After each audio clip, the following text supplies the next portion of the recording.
Nos encontramos a 25 minutos aproximadamente de casa, lugar donde yo vivo, específicamente en el pueblo de Harrisburg, hogar de 9,000 personas, cuyas vidas se vieron amenazadas este pasado 29 de febrero del presente año. De hecho, 7 personas perdieron sus vidas tras el paso de un tornado. Hoy, en esta edición especial de Perspectivas, estaremos hablando de la esperanza en tiempo de tormenta.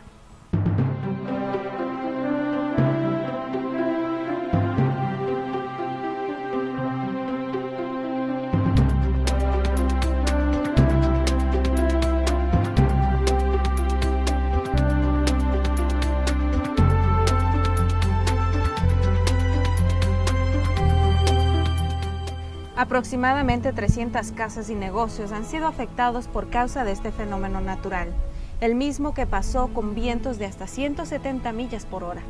Las señales de alerta por radio y televisión anunciaron a las personas a que estuvieran alertas a lo que se venía.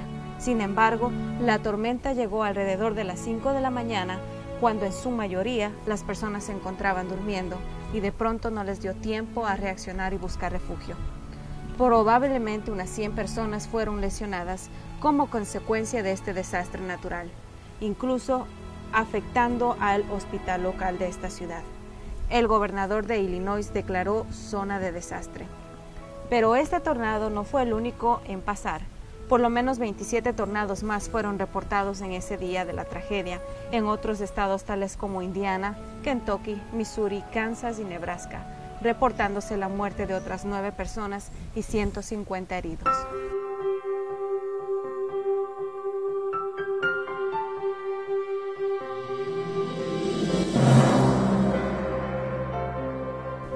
Precisamente nos encontramos en el área que ha sido afectada.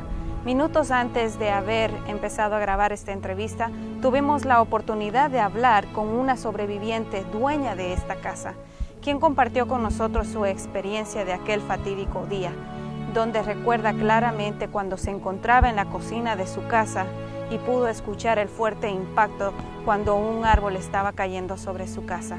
También nos comenta que tras recibir un golpe severo, quedó inconsciente, despertando después con una severa cortadura en su pierna. ¿Será que nuestros corazones se están endureciendo ante tanta desgracia natural? ¿O tal vez no nos queremos dar cuenta que este es apenas el comienzo de lo que está por venir?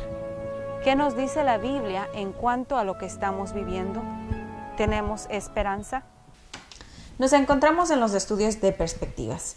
En esta oportunidad me acompaña el pastor Norberto Liernur, quien va a estar contestando algunas preguntas e interrogantes que tenemos en relación a este tema. Bienvenido, pastor. Vivimos en un mundo donde las malas noticias y las actitudes negativas van desgastando el estado de ánimo de la mayoría. Guerras, noticias de desastres naturales, injusticia social, violencia, corrupción, que se conjugan con actitudes de soberbia, altivez e indiferencia, y que provocan desaliento y decepción. ¿Qué puede decirnos? Todos en algún momento de nuestra vida necesitamos ser alentados en medio de las situaciones difíciles, de forma que nos permitan recobrar el aliento ante la adversidad. No tenemos nada que temer del futuro, al menos que nos olvidemos de la forma como Dios nos ha guiado en el pasado. ¿Se han dado cuenta que la gente que no conoce a Dios vive una desesperanza que le asfixia día tras día? Le van consumiendo las llamas de injusticia, de abandono, de rechazo, de maltrato y de carencias afectivas o económicas. Para poder suministrar el oxígeno a quien sufre, es necesario recordar que en tiempos atrás nosotros vivimos en la misma condición.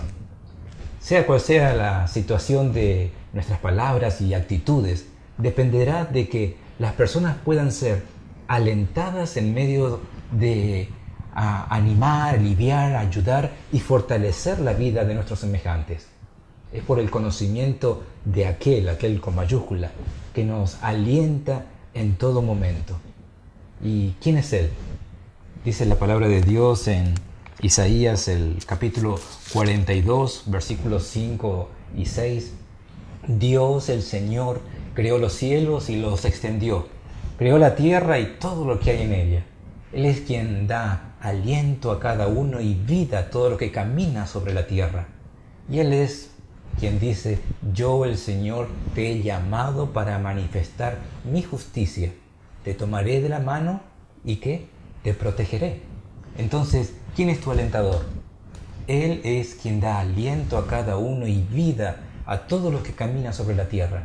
El mismo Dios que alentó a Abraham y a Sara para tener descendencia a su edad, el mismo que también alentó a Josué a introducir al pueblo de Israel a la tierra prometida en medio de la adversidad, quien fortaleció la vida de los profetas para dar a conocer su voluntad en medio de la rebeldía, el que consoló al pueblo durante la cautividad. Seguramente en algún momento habrás recibido de Él palabras de aliento como las que se encuentran en Isaías 43:2, que dice que aunque pases sobre las aguas no te anegarán. Y esos mismos ríos nunca, dice en otras palabras, te van a causar problemas. Y aun cuando pases por el fuego, no te vas a quemar, no va a arder en ti. Y también dice Isaías 54:4 que no tenemos que temer, pues no serás confundida y no te avergüences, porque no serás afrentada, sino que te olvidarás de la vergüenza de tu juventud y de la afrenta de tu viudez no tendrás más memoria. Estas son algunas de las palabras que encontramos en el libro de Isaías, pero a través de toda la Biblia nosotros encontramos palabras que alientan en momentos de temor, cuando desmayamos ante las circunstancias, cuando decaemos en nuestra vida espiritual. Palabra que nos han de enseñar a depender cada día más de la presencia de nuestro Padre. Este es el propósito de cada una de ellas. Tenemos que estar allí listos para poder alentar. Para esto es indispensable que conozcamos el amor de aquel que excede a todo conocimiento y que nos amó primero, caminar en su propósito y por supuesto hacer su voluntad. ¿Nos podría decir otras palabras de aliento que se encuentran en la Biblia para alentarnos cuando estamos atravesando momentos de dolor? Desde los púlpitos hasta los telediarios o noticieros, desde el New York Times hasta el Wall Street Journal, el mensaje de diferentes fenómenos muchas veces quedan en el olvido. Es un dolor doble cuando se pierden vidas y las lecciones, por supuesto, no son aprendidas. Cada calamidad mortal es una llamada misericordiosa de Dios a los vivos al arrepentimiento. La palabra nos dice: lloren con esos que lloran. Sí, pero permítame llorar también por nuestra propia rebelión contra el Dios viviente. Y hay dos lecciones importantes que tenemos que aprender. La primera es que tenemos que llorar por aquellos que están muertos, sí, la separación que estamos sufriendo. Y la segunda, creo que es muy o más importante, es llorar por nosotros mismos, por ustedes mismos. Toda calamidad letal es un misericordioso llamado de Dios a los vivos al arrepentimiento. Esa fue la impresionante declaración que Jesús hizo en aquella oportunidad cuando le trajeron las noticias de las calamidades. Nos dice en el libro de Lucas, en el capítulo 13, versículos 4 y 5, que la torre de Siloam se derrumbó y 18 personas fueron aplastadas. ¿Qué hay de esto, Jesús?, le preguntaron. Y él contestó: ¿ustedes creen que ellos eran peores ofensores que todos aquellos que vivieron en Jerusalén? No, se los digo yo, pero a menos que os arrepintáis, todos pereceréis del mismo modo. El punto de cada calamidad letal es este: arrepiéntete, arrepentíos, permitan que sus corazones se rompan, ya que Dios significa muy poco para nosotros. Duele, claro, por supuesto, que Él sea un chivo expiatorio para culpar por el dolor, pero por supuesto no es elogiado para nada por el placer que pasamos. Es lamentable que Él encabece las noticias solo cuando el hombre se burla de su poder, pero no por los 10.000 días de ira retenida. Tenemos que rendir nuestros corazones. Tenemos que enfocarnos en la misericordia de nuestro Creador. Él nos la brinda a través de la muerte y la resurrección de su Hijo. En cierto punto se encontraron todos los placeres y todo el dolor. El placer dice, Dios es como esto, pero mejor, no hagáis un ídolo de mí. Yo solo señalo el camino hacia Él. Y el dolor también, por supuesto, quiso expresar su opinión y dice, lo que merece el pecado es algo como esto, pero peor. No se ofendan conmigo, solo soy una advertencia misericordiosa. Recuerdo el caso de un bañista topless en medio de las secuelas del tsunami en Tailandia, que no captaron el mensaje. Tampoco lo hizo el hombre que a duras penas escapó de la poderosa ola con la ayuda de hojas de palmera. ¿Saben cómo él concluyó? Me he quedado con un inmenso respeto hacia el poder de la naturaleza. Perdió el punto completamente. Ocurre frecuentemente con el huracán, el terremoto, las armas del enemigo, los tornados. El punto es reverenciar al Creador, no respeto a la creación o al enemigo. Estas respuestas están previstas en las Escrituras. Romanos 4:10 nos dice, Amós 4:10 nos dice, yo maté a vuestros jóvenes con la espada, y ni por ello regresaron a mí, declaró el Señor. El último libro de la Biblia, en Apocalipsis 16:9, dice que ellos blasfemaron el nombre de Dios, quien tenía poder sobre las plagas. Ellos no se arrepintieron ni le dieron gloria.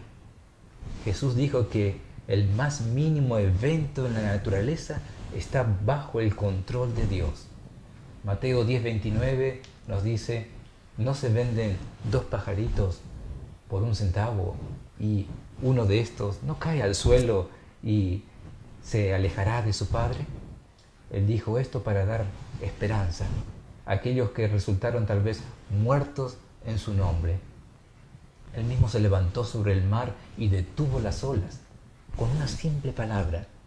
Marcos 4:39, lo pueden buscar allí.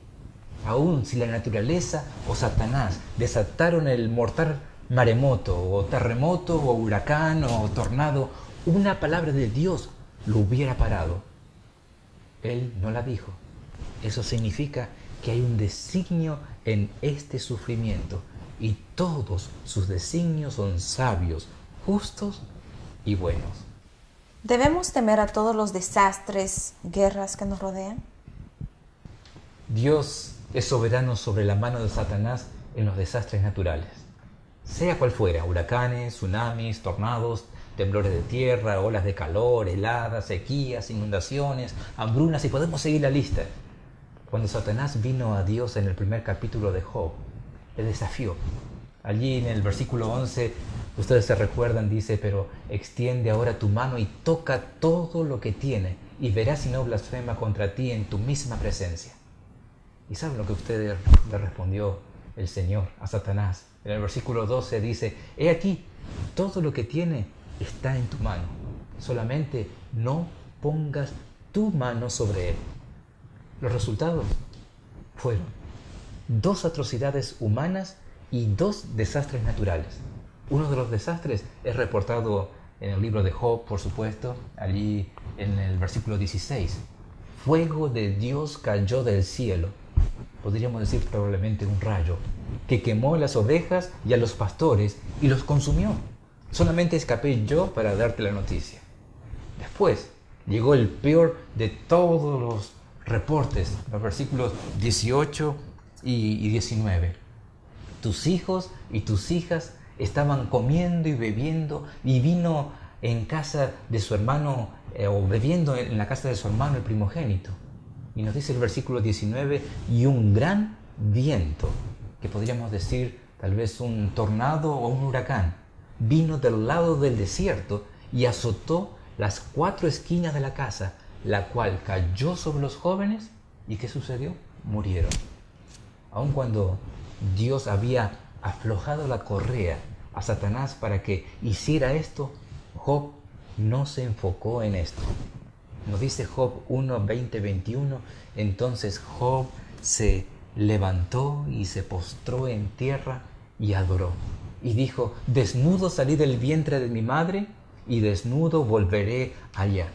Jehová dio y Jehová quitó. Sea el nombre de Jehová bendito. El inspirador o el inspirado escrito agregó: en todo esto no pecó Job, ni atribuyó a Dios despropósito alguno. Job había descubierto, por supuesto, aquel propósito que muchos de nosotros o muchos de ustedes que muchas veces nos enfocamos en la destrucción que Satanás causa cuando se le da libertad. La intervención de Satanás en nuestro sufrimiento puede, para algunos, en un aula académica o en una discusión apologética, aliviar un poco la pesada carga de creer en la soberanía de Dios. Pero para otros, como Job, hay más seguridad, más alivio, más esperanza, más apoyo y una verdad más gloriosa en despreciar la odiosa mano de Satanás y mirar justo detrás de él a Dios para comprender la causa y para recibir su misericordia. Eliú, uno de los amigos de Job, al ver esta misericordia en Job 37, versículos 10 a 14, dijo que por el soplo de Dios se da el hielo y las anchas aguas se congelan.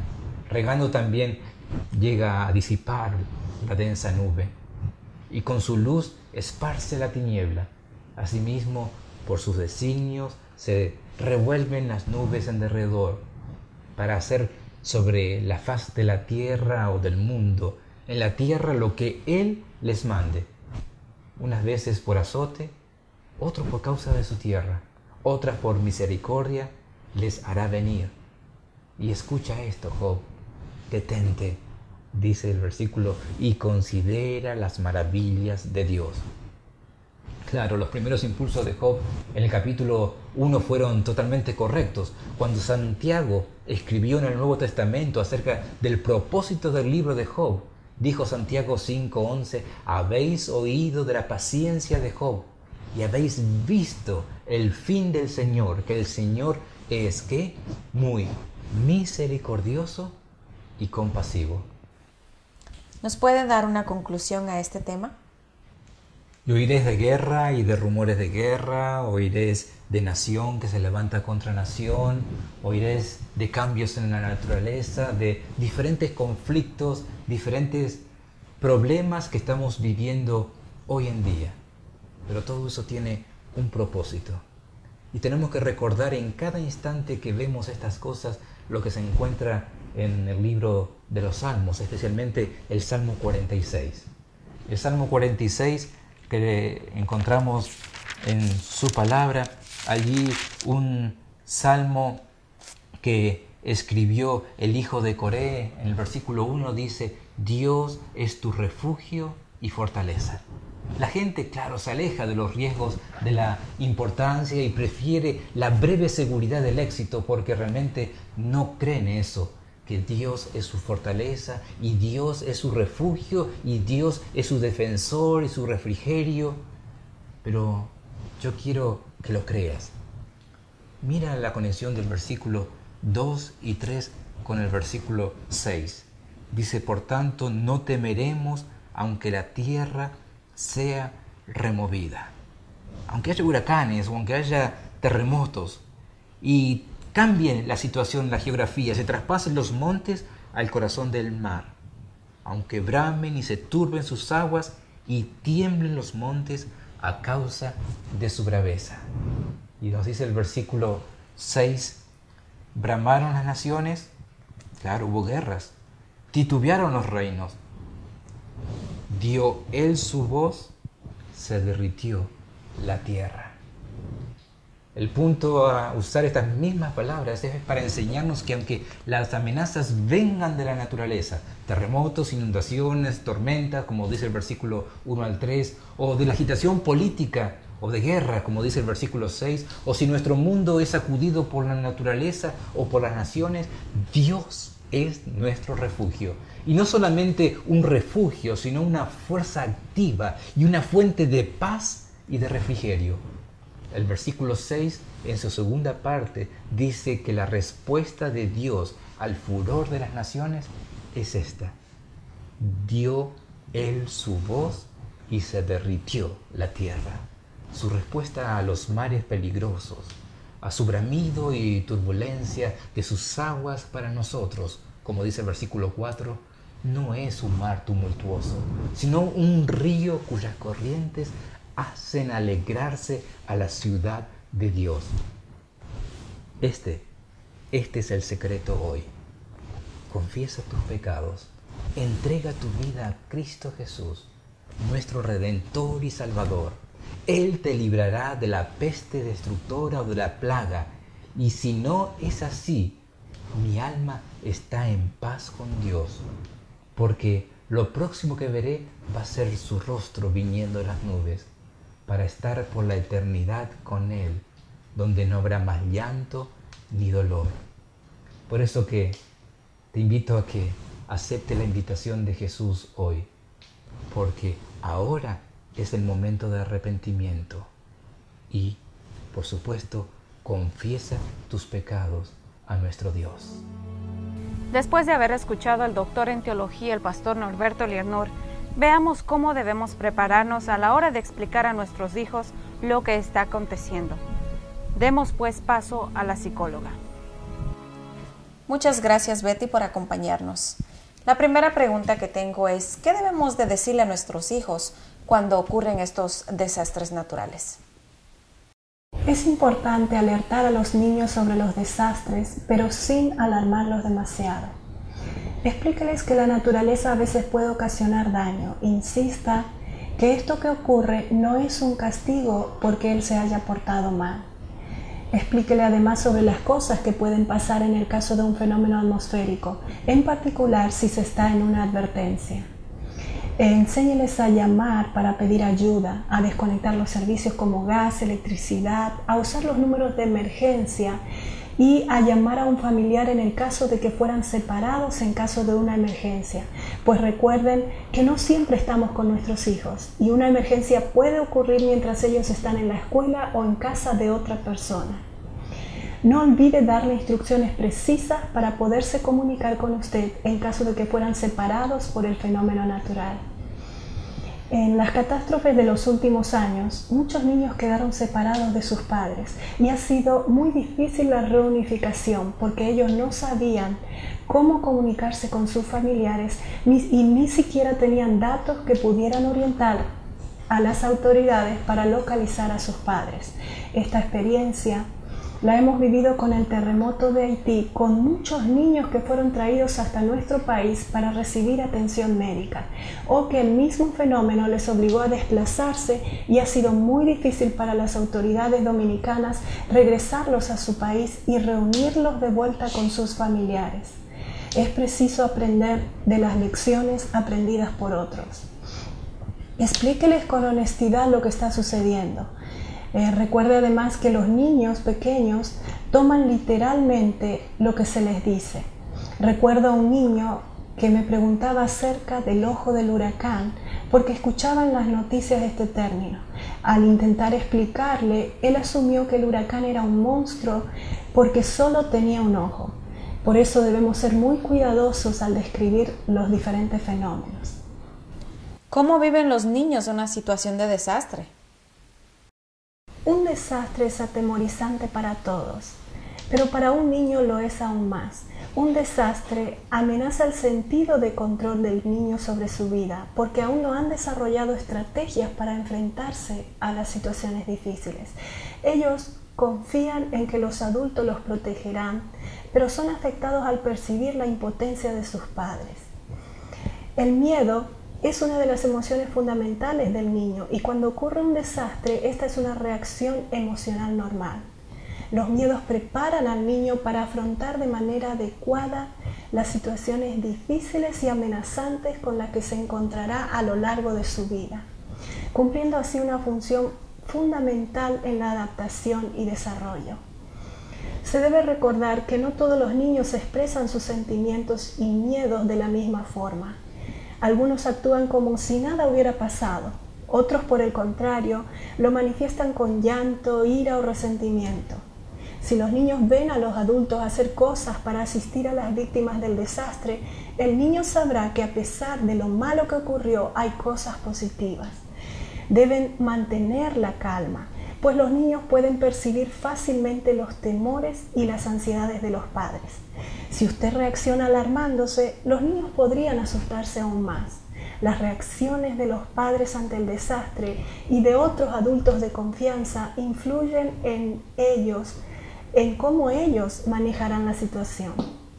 Cuando ocurre un desastre, los noticieros emiten repetidamente las imágenes de lo que está sucediendo o de lo que ha sucedido. Si un niño las ve repetidamente, podría afectarlo y angustiarlo aún más. ¿Qué decirle a un niño o niña tras un desastre y cómo hacerlo? Es muy importante decir siempre la verdad. Probablemente va a conocer la verdad a través de otras personas, a veces de manera más cruda y más dolorosa. Cuando esto sucede, el niño se siente engañado. Dígale solo aquello que el niño pueda entender según su edad y su nivel de comprensión. Provea solo la información que el niño necesite y pueda asumir. En general, es el propio niño el que marca los límites preguntando más o cambiando de tema. Responda siempre a las preguntas que haga el niño sobre lo que ha pasado. Cuando se trata de la muerte de alguna persona próxima, puede ser que no se atreva a preguntar y en ese caso, aunque no pregunte, hay que decírselo. Hable con naturalidad, poco a poco, explorando lo que el niño ya conoce y lo que piensa o teme.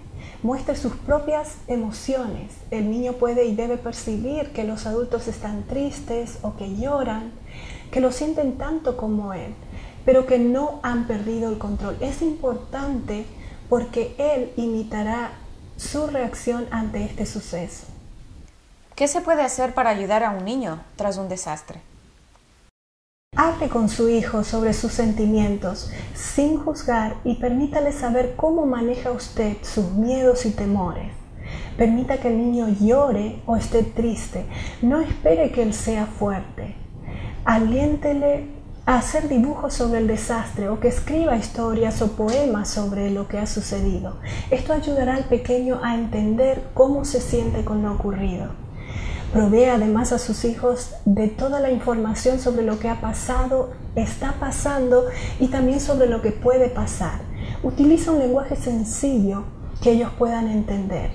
Esconder información muchas veces puede llevar a mayores problemas en el futuro. En el caso de que su hijo regrese a comportamientos como mojar la cama o chuparse el dedo, inicialmente trate de aceptarlo. Estos son signos de que necesita consuelo y seguridad. Evite regañarlo por ello y regrese poco a poco a la normalidad. Ayúdelo a sentirse a salvo. Abrácelo, tóquelo, sea afectivo con su hijo. Pase tiempo extra con él, especialmente a la hora de irse a dormir. Muchos de los niños se calman con masajes suaves en la espalda o en la nuca. Los niños son especialmente vulnerables a sentimientos de abandono cuando están separados de sus padres. Evite de todas maneras proteger a su hijo enviándolo lejos de la escena del desastre, si esto supone separarlo de sus seres queridos. Además, los niños se benefician de la rutina y la estructura en el hogar. Aunque inicialmente se relajen las reglas usuales, trate de mantener la estructura y la rutina y las responsabilidades familiares a pesar del caos que pueda estar sucediendo. Permita a su hijo regresar a la escuela tan pronto como sea posible después del desastre. Esto le ayudará a volver a la normalidad y a compartir con sus amigos y profesores sus diferentes experiencias.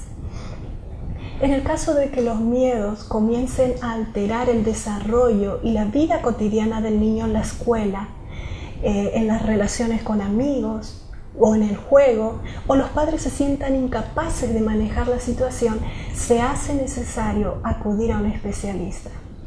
Y lo más importante, antes, durante y después del desastre, es que usted ore con el niño y lo ayude a mantener su confianza en Dios. Agradecemos a la psicóloga Betty Liernor. En la Biblia encontramos el relato de dos personas. Uno es un hombre prudente que edificó su casa sobre la roca, y descendió la lluvia, y vinieron los ríos, y soplaron los vientos, y golpearon contra aquella casa, y no cayó, porque fue fundada sobre la roca. Pero también se nos hace mención de un hombre insensato, que edificó su casa sobre la arena, y descendió la lluvia, y vinieron los ríos, y soplaron los vientos contra aquella casa, y cayó, y fue su ruina. ¿Y tú? ¿Dónde estás construyendo tu casa? ¿Sobre la roca que es Cristo Jesús? ¿O tal vez lo estás haciendo sobre la arena? Que estos acontecimientos que están ocurriendo a nuestro alrededor sirvan como un despertar y nos demos cuenta que es hora de hacer cambio en nuestras vidas. Quiero agradecerles por habernos acompañado en esta edición especial de Perspectivas. Hasta la próxima.